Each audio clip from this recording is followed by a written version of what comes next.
அனைவருக்கும் வணக்கம். நன்மையே நடக்கும். நன்றியுடன் வாழ்ந்தால் வல்லமையை வளர்ப்போம், வளமாய் வாழ்வோம். நவயிசம் இந்த அற்புதமான, அழகான, இந்த புதுமையான கோட்பாட்டை இன்று நாம் பார்ப்போம். நவயிசம் என்பது நாடாளும் கோட்பாடு அல்ல, உலகாளும் கோட்பாடு. இந்த உலக மக்களை, உலகையே அன்பாலும் அறிவாலும் அறத்தாலும் ஆற்றலாலும் ஆளப்போகின்ற ஒரு அருமையான கோட்பாடு ஆகும். எளிமையான வல்லமை நிறைந்த கோட்பாடாகும். எத்தனையோ இசங்கள் உள்ளன. ஹிந்துயிசம், கிறிஸ்டினிசம், முஸ்லிமிசம், சோசலிசம், கம்யூனிசம், இது மாதிரி எத்தனையோ இசங்கள் உள்ளன. இசம் என்றால் மார்க்கம், பாதை என்ற அர்த்தம்.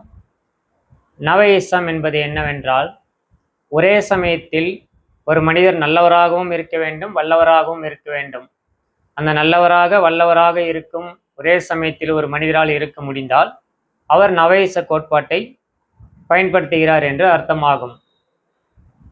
நீங்கள் ஏன் ஒரே சமயத்தில் நல்லவராகவும் இருக்க வேண்டும், வல்லவராகவும் இருக்க வேண்டும் என்னவென்றால், நீங்கள் வெறும் நல்லவராக மட்டும் இருந்தோம் என்றால் தீமை மிகுந்த அந்த மக்களிடையே மாட்டிக்கொண்டு அவர்களின் சூழ்ச்சியால் நாம் ஆட்பட்டு ஏமாந்து விடுவோம். வாழ்வில் முழுவதுமாக ஏமாந்து விடுவோம். வெறும் நல்லவராக இருப்பவர்கள் ஏமாந்து விடுவதற்கான வாய்ப்புகள் அதிகம்.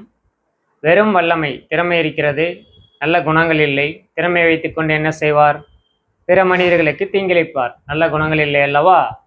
ஆகவே அத்தகைய மனிதர், வெறும் வல்லமை மட்டும் இருக்கும் மனிதரானவர் பிறருக்கு தீங்கிழைப்பார். இந்த சமூகத்திற்கும் அது சீர்கேடாக முடியும். ஆனால் ஒரே சமயத்தில் ஒருவர் நல்லவராக வல்லவராக இருந்தால் நாங்கள் ஏமாறவும் தயாராக இல்லை, வல்லமையையும் பெற்றிருக்கிறோம், பிறரை ஏமாற்றவும் தயாராக இல்லை, நல்லவராகவும் இருக்கிறோம். இதனால் முதலில் பயனடைவது அந்த நபர்தான் தன் வாழ்க்கையில் பயனடைவார். ஏனெனில் அவர் ஏமாறவும் தயாராக இல்லை, ஏமாற்றவும் தயாராக இல்லை. அதனுடைய தொடர்ச்சியாக அவருடைய குடும்பத்தாருக்கும், இந்த சமூகத்திற்கும், இந்த உலகத்திற்கும் அந்த நன்மையானது பரவிவிடும். ஆகவே ஒரே சமயத்தில் நல்லவராக வல்லவராக இருக்கும் அந்த நவேச கோட்பாட்டை நாம் உலகம் முழுவதும் கொண்டு சேர்த்தோம் என்றால், நாம் வாழும் இந்த தலைமுறை மட்டுமல்ல, அனைத்து தலைமுறைக்கும், இனி வரும் அனைத்து தலைமுறைக்குமே இது மிகப்பெரிய நன்மையாக முடியும். இவர்களை, இந்த நவேச கோட்பாட்டை, ஒரே சமயத்தில் நல்லவராக வல்லவராக இருப்பவர்களை நாம் நவவாதிகள் என்று அழைக்கிறோம். உதாரணத்திற்கு, ஆன்மீகத்திற்கு வாதிடுபவர்கள் ஆன்மீகவாதி, நாத்திகத்திற்கு வாதிடுபவர்கள் நாத்திகவாதிகள், அரசியலுக்கு வாதிடுபவர்கள் அரசியல்வாதிகள், தீவிரவாதத்திற்கு வாதிடுபவர்கள் தீவிரவாதிகள், மந்திரத்திற்கு வாதிடுபவர்கள் மந்திரவாதிகள், மதத்திற்கு வாதிடுபவர்கள் மதவாதிகள், இது போன்ற பல வாதிகள் உள்ளனர். நாம் ஒரே சமயத்தில் நல்லவராக வல்லவராக இருக்க வேண்டும் என்று கடந்த 22 வருடங்களாக வாதிட்டு கொண்டுள்ளோம். அந்த நல்லவருக்கான நா, வல்லவருக்கான வா, அந்த முதல் எழுத்துக்களை வைத்து நவ என்ற அந்த சொல்லை உருவாக்கியுள்ளோம். நவ என்றால் நமது தமிழில் அற்புதமான 5 அர்த்தங்கள் உள்ளன. புதுமை, நட்பு, பூமி, கார்கால மலை, 9 என்ற 5 பொருள்கள் உள்ளன. இவைகளை இணைத்து நாம் கூற வேண்டுமெனில், புதுமையான இந்த கோட்பாட்டை, நவவாதிகளான இந்த நவேச கோட்பாட்டை பூமி முழுவதும் நட்பு கொண்டு கார்கால மலை போல 9 நவகிரகங்களின் துணையோடு நாம் உலகம் முழுவதும் இதை கொண்டு சேர்க்க வேண்டும் என்று நாம் இணைத்து கூறலாம்.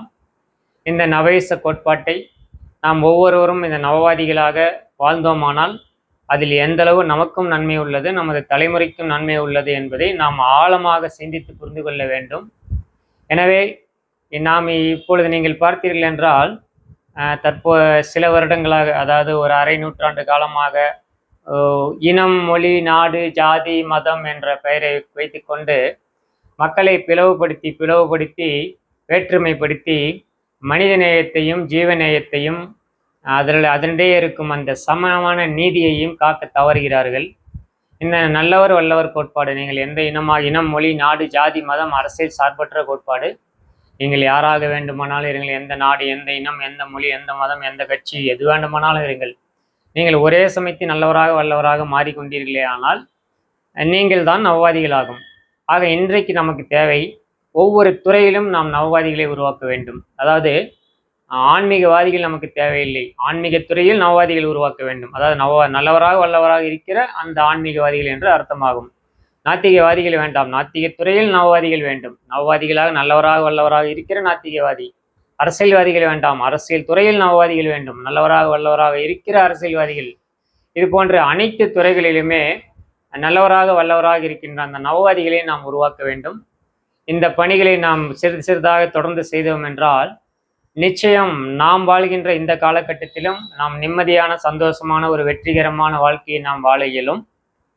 இனி வரும் தலைமுறை, வரும் தலைமுறை என்பது நமது வாரிசுகள் தான், வேறு யாரும் அல்ல. அவர்களுக்கு ஒரு நல்ல சமூகத்தை நாம் உருவாக்கி தருவதற்கான வாய்ப்பை ஏற்படுத்தி தர முடியும்.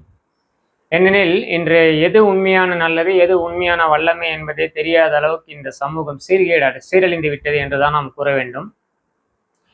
அதற்கு ஒரு தராசு உள்ளது. உண்மையான நல்லது என்றால் என்னவென்றால், உண்மையான தர்மம் என்றால் என்னவென்றால், நாம் செய்கின்ற எந்த செயலாக இருந்தாலும் தனி மனிதனாகிய நமக்கு நன்மை தர வேண்டும், நம்மை சார்ந்த குடும்பத்தில் இருக்கின்ற நல்லவர்களுக்கு நன்மை தர வேண்டும், இந்த சமூகத்தில் இருக்கின்ற நல்லவர்களுக்கு நன்மை தர வேண்டும், இந்த உலகத்தில் இருக்கிற நல்லவர்களுக்கு நன்மை தர வேண்டும்.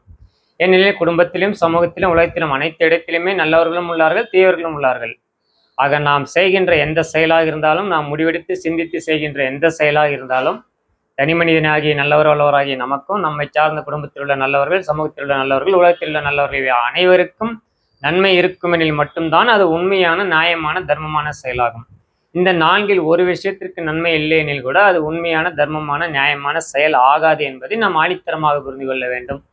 ஏனெனில் இன்று அநியாயங்கள் செய்து கொண்டே அதற்கான தராசு என்னவென்று தெரியாமலேயே அநியாயத்தையே நியாயம் என்று கற்பித்துக் கொள்கின்ற இந்த ஒரு சமூகம் இன்று வந்துவிட்டது. ஆக இவர்களுக்கு இந்த கோட்பாட்டை நாம் புரிய வைக்க வேண்டும். அதே போன்ற உண்மையான வல்லமை என்பது, உண்மையான வீரம் என்பது என்னவென்று தெரியாமல் வாழ்ந்து கொண்டிருக்கின்றோம். நம்மை அதாவது நமக்கு பயந்தவர்களை நாம் மிரட்டுகிறோம், வலிமையானவர்கள் நம்மை மிரட்டினால் நாம் பயப்படுகிறோம். இதை வேறு நாம் வீரம் என்று சொல்லிக்கின்றோம். இதுவா வல்லமை, இதுவா வீரம்? உண்மையில் இது வல்லமை அல்ல, வீரம் அல்ல, இது மிகப்பெரிய கோழைத்தனம், நடிப்பாகும். உண்மையான வீரம் என்பது சுவாமி விவேகானந்தர் அவர்கள் கூறுவார்கள், உலகம் முழுவதும் அனைத்து ஜீவராசிகளும் மனிதர்களும் ஆயுதங்களோடு உங்களுக்கு எதிராக நிற்கின்றார்கள். நீங்கள் நிராயுதபாணியாக ஆயுதமின்றி நிற்கும் அந்த சமயத்தில் கூட நீங்கள் கொண்ட கொள்கையில் எண்ணம், சிந்தனை, சொல், செயல் நான்கையும் ஒரே கோட்டில் வைத்து அந்த செயல்களை துணிவாக யார் ஒருவர் செய்கிறாரோ தாம் கொண்ட கொள்கையில் அவர்தான் உண்மையான வீரன் என்று கூறுவார். அத்தகைய வீரத்தை, அத்தகைய தியாகத்தை, அத்தகைய வீரத்தை நாம் சொல்லித்தர வேண்டும். அது எங்கிருந்து பூக்கும்? நேர்மையிலிருந்தும் தியாகத்திலிருந்தும் தான் அத்தகைய வீரம் பூக்கும். வேறு எந்த குறுக்கு வழியும் கிடையாது என்பதை நாம் புரிந்து கொள்ள வேண்டும். இப்பொழுது ஒரு மிகச்சிறந்த கருத்துக்கு வருகின்றேன். இந்த நவேச கோட்பாடு இன்னும் ஒரு 5-6 வருடங்கள் உலகம் முழுவதும் பரவி ஒரு 10-20% மக்கள் நல்லவராக வல்லவராக நவவாதிகளாக மாறிவிட்டார்கள் என்றாலே அவர்கள் நன்மையின் பக்கம் வலிமையாக நிற்பார்கள், தீமை செய்ய, தவறுகள் செய்ய விடமாட்டார்கள். இன்றைக்கு தீமையாளர்கள் அழகான நெட்வொர்க் ஃபார்ம் செய்து கொண்டு நிறைய தீமைகளை செய்கிறார்கள். ஒற்றுமையாக இருந்து கொண்டு அவர்கள் வலிமையாக தீமைகளை மேலும் மேலும் செய்து வருகிறார்கள். நல்லவர்களிடையே வலிமை குறைவாக உள்ளது.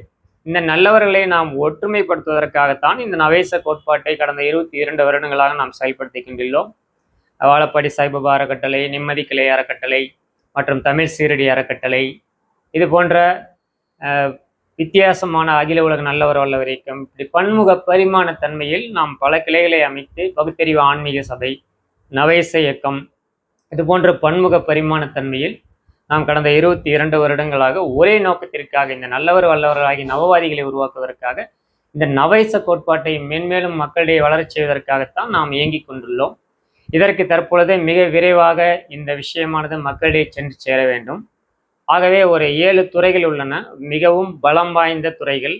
இந்த துறைகளில் உள்ள நபர்கள் மூலம், விஐபிகள் மூலம், விவிஐபிகள் மூலம், முக்கியமான நிர்வாகிகள் மூலம் இந்த நல்லவர் வல்லவராகிய நவேச கோட்பாடும் நவவாதிகளும் ஆகிய இந்த விழிப்புணர்வு வெளியே சென்றால் மிக சீக்கிரம் இந்த ஒரு 10-20% மக்கள் உலகம் முழுவதும் இந்த விழிப்புணர்வை பெறுவார்கள். அப்பொழுது தீமைகள், இந்த நல்லவர்கள் ஒற்றுமை அடையும் பொழுது நல்லவர்களின் வலிமை அதிகமாகும். நல்லவர்களின் வலிமை அதிகமாகும் பொழுது அந்த நன்மைகளும் அதிகமாகும், தீமைகள் குறைய ஆரம்பிக்கும். தீயவர்கள் பயப்பட்டோ அல்லது ஏதோ ஒரு காரணத்தினாலோ இல்லை அவர்களுக்கும் விழிப்புணர்வு ஏற்பட்டோ தவறுகளை குறைத்துக் கொள்வார்கள். இதற்கான வாய்ப்பு உள்ளது. நல்ல சமூகம், நல்ல உலகம் உருவாக வாய்ப்பு உள்ளது. அந்த முக்கிய துறைகள் என்னவெனில், முதலில் நாம் கூற வேண்டியது காவல்துறை, இரண்டாவதாக, அதாவது வரிசையாக கூறுகிறேன், காவல்துறை, நீதித்துறை, பத்திரிகைகள் மற்றும் ஊடகத்துறை, தற்பொழுது சோசியல் மீடியா என்கின்ற அதையும் சேர்த்து தான் நாம் ஊடகத்துறையாக சொல்ல வேண்டும். அதன் பிறகுதான் அரசியல் துறை, அரசியல்வாதிகளான அரசியல் துறை, அதன் பிறகு ஆன்மீகத்துறை, அதன் பிறகு நாத்திகத்துறை, அதன் பிறகு வியாபாரத்துறை. இந்த 7 துறைகளிலும், அனைத்து துறைகளிலுமே நல்லவர்களும் இருக்கிறார்கள், கெட்டவர்களும் இருக்கிறார்கள். இந்த நீதித்துறை முதலில் நாம் கொடுக்கவிருப்பது, ஏனால் களத்தில் இறங்கி வேலை செய்பவர்கள் காவல்துறை தான். முதலில் நாம் அங்கிருந்தே தொடங்க வேண்டும். காவல்துறை நீதித்துறை, பத்திரிகை மற்றும் ஊடகத்துறை, சோசியல் மீடியாக்களும் சேர்த்து, அதன் பிறகு அரசியல் துறை, ஆன்மீகத்துறை, நாத்திகத்துறை, பகுத்தறிவு என்கிற நாத்திகத்துறை, வியாபாரத்துறை, இந்த 7 துறைகளிலும் இருக்கின்ற நல்லவர்களே, நீங்கள் வலிமை பெற வேண்டும், ஒற்றுமை பெற வேண்டும். நீங்கள் முதலில் ஆரம்பியுங்கள். அனைத்து துறைகளிலுமே நல்லவர்களும் உள்ளார்கள், கெட்டவர்களும் உள்ளார்கள் என்று கூறினேன் அல்லவா?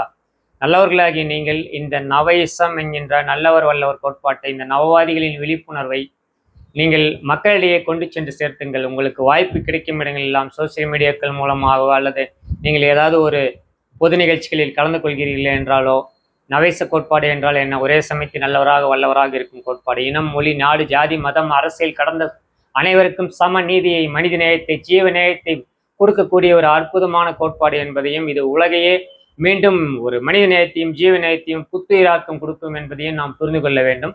இதில் ஒரு முக்கியமான கருத்தையும் நாம் கூறிவிடுகிறோம். பகுத்தறிவு என்பதற்கும் ஆன்மீகம் என்பதற்கும் வேறு வேறு துருவங்கள் கிடையாது. நீங்கள் ஆன்மீகத்தின் உச்சத்தை தொட்டாலும் சரி, பகுத்தறிவின் உச்சத்தை தொட்டாலும் சரி, ஜீவநேயம், மனிதநேயம் என்ற அந்த சமநீதி கோட்பாட்டை தான் நீங்கள் சென்றடைவீர்கள். இரண்டும் ஒன்றுதான் என்பதை புரிந்து கொள்ளுங்கள். ஏனெனில் மனிதன் என்பவன் உணர்வும் அறிவும் இணைந்தவன். ஆன்மீகம் என்பது முழுமையாக உணர்வு சம்பந்தப்பட்டது, பகுத்தறிவு என்பது அறிவு சம்பந்தப்பட்டது. ஆக இரண்டையும் நீங்கள் சமநிலையில் வைத்து உங்கள் செயல்பாடுகளை நீங்கள் செய்தீர்கள் என்றால் உண்மையான நியாயமும் தர்மமும் தெளிவான நிம்மதியான வாழ்க்கையும் அனைவருக்கும் கிடைக்கும் என்பதில் எல்லளவும் ஐயமில்லை. எனவே மீண்டும் ஒரு முறை நான் வேண்டுகோள் விடுக்கின்றேன். காவல்துறையில் இருக்கும் உயர் அதிகாரிகள், நிர்வாகிகள் அனைவரும் நல்லவர்களாக அங்கேயும் நிறைய பேர் இருப்பீர்கள். காவல்துறை, நீதித்துறை, ஊடகம் மற்றும் பத்திரிகை துறை, சோசியல் மீடியாக்கள் துறை, யூடியூப் சேனல்கள், அரசியல் துறையில் உள்ள மிகப்பெரிய தலைவர்கள், சினிமா துறையில் இருப்பவர்கள், கலைத்துறையில் இருப்பவர்கள், விஐபிகள், விவிஐபிகள் மற்றும் நாத்திகத்துறை, ஆன்மீகத்துறை, வியாபாரத்துறை அனைத்திலும் உள்ள நீங்கள் இந்த உங்களுக்கு வாய்ப்பு கிடைக்கும் இடங்களில் எல்லாம் இந்த நவேச கோட்பாட்டை, நல்லவராக வல்லவராக இருக்கும் அந்த நவேச கோட்பாட்டை பற்றியும், அதனால் ஏற்படும் நன்மைகளை பற்றியும், அந்த நவவாதிகளாக நாம் மாறுவதனால் முதல் நன்மை நமக்கு தான், அதன் பிறகு நம்மை சார்ந்து நம் குடும்பம், சமூகம், இந்த உலகம், நமது அடுத்த தலைமுறைகளும் மிக நன்மை அடையும் என்பதை பற்றியும், நாம் இன்னைக்கு உலகத்தையே இந்த நவேச கோட்பாட்டின் மூலம் ஒன்றிணைக்க வேண்டிய காலகட்டத்தில் நாம் உள்ளோம். ஏனெனில் ஜீவநேயமும் மனிதநேயமும் இங்கே ஒடுங்கி இழந்து இன்னைக்கு அனைத்து மனிதர்களும் ஒருவரை ஒருவர் நம்பாமல், ஒருவரை ஒருவர் எதிரியாக பாவித்து கொண்டோ, ஏதோ ஒரு காரணத்தினால் பிளவுபட்டு நிம்மதியற்ற வாழ்க்கையை வாழ்கின்றார்கள். எனவே இந்த நவேச கோட்பாட்டை நீங்கள் அனைவரும், இந்த துறையில் உள்ள உயரதிகாரிகள், விஐபிகள், விவிஐபிகள் அனைவரும் மக்களிடையே கொண்டு சேர்த்து இது மேலும் விழிப்புணர்வு கொடுத்து இந்த அற்புத கோட்பாட்டின் மூலம் நாம் இந்த உலகத்திற்கே அந்த ஜீவநேயத்தையும் மனிதநேயத்தையும் ஒரு தெளிவான வாழ்க்கை முறையையும் வரும் தலைமுறைக்கும் நாம் கற்றுக் கொடுக்க வேண்டும் என்று மீண்டும் உங்களுக்கு வேண்டுகோள் விடுக்கின்றேன். இதை சம்பந்தமாக உங்களுக்கு ஏதாவது தகவல்கள் வேண்டும், நவேச கோட்பாட்டை பற்றி நீங்கள் மேலும் அறிந்து கொள்ள வேண்டும், நவவாதிகளை பற்றி அறிந்து கொள்ள வேண்டும் என்றால் எங்கள் சேலம் மாவட்டம் வாழப்பாடி, தமிழ்நாட்டில் சேலம் மாவட்டம் வாழப்பாடி, என்னுடைய இயற்பெயர் செல்வகுமார். ஆன்மீக ரீதியாக என்னை வாழப்பாடி சாய்பாபா என்றோ அல்லது பகவான் பரபிரம்மம் என்றோ, பிரம்ம சாய்பாபா என்றோ அழைப்பார்கள். எனது இயற்பெயர் செல்வகுமார் ஆகும். கடந்த 22 வருடங்களாக பன்முக பரிமாணத்தன்மையில் வாழப்பாடி சாய்பாபா அறக்கட்டளை, தமிழ் சீரடி அறக்கட்டளை, நிம்மதி கலை அறக்கட்டளை, பகுத்தறிவு ஆன்மீக சபை, இது போன்ற பன்முக பரிமாணத்தன்மையில் இந்த நவவாதிகளை உருவாவதற்காக நாம் செயல்பட்டு கொண்டுள்ளோம். எங்களுடைய அலைபேசி எண்களை கூறுகிறோம். நீங்கள் தொடர்பு கொண்டு மேலும் இதை பற்றி தெரிந்து கொண்டு இந்த நவேச கோட்பாட்டை உலகம் முழுவதும் கொண்டு சேர்ப்பதற்கு நீங்கள் உதவி செய்யுமாறு கேட்டுக்கொள்கிறோம்.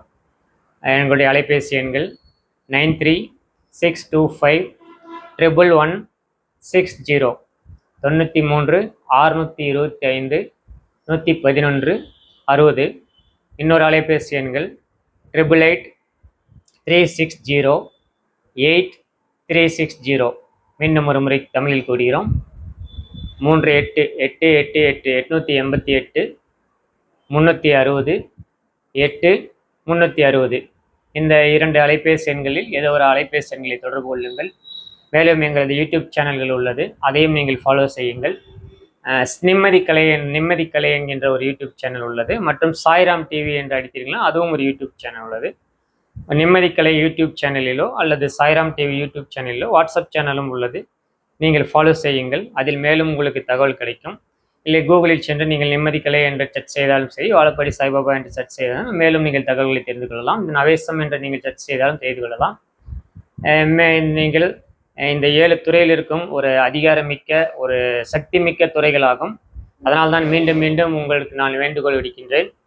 நீதித்துறையில் இருப்பவர்கள், காவல்துறையில் இருப்பவர்கள், ஊடகத்துறை மற்றும் பத்திரிகை துறையில் இருப்பவர்கள், அரசியல் துறையில் இருப்பவர்கள், சினிமா துறையில் இருப்பவர்கள், கலைத்துறையில் இருப்பவர்கள், ஆன்மீகத்துறையில் இருப்பவர்கள், நாத்திகத்துறையில், பகுத்தறிவுத்துறையில் இருப்பவர்கள், வியாபாரத்துறையில் இருப்பவர்கள் அனைவருமே இந்த நவேசு கோட்பாட்டையும் நவவாதிகள் விழிப்புணர்வையும் அனைத்து மக்களிடையே வாய்ப்பு கிடைக்கும் இடங்களெல்லாம் கொண்டு சேர்த்துமாறு மீண்டும் மீண்டும் ஒரு முறை வேண்டுகோள் விடுக்கின்றேன்.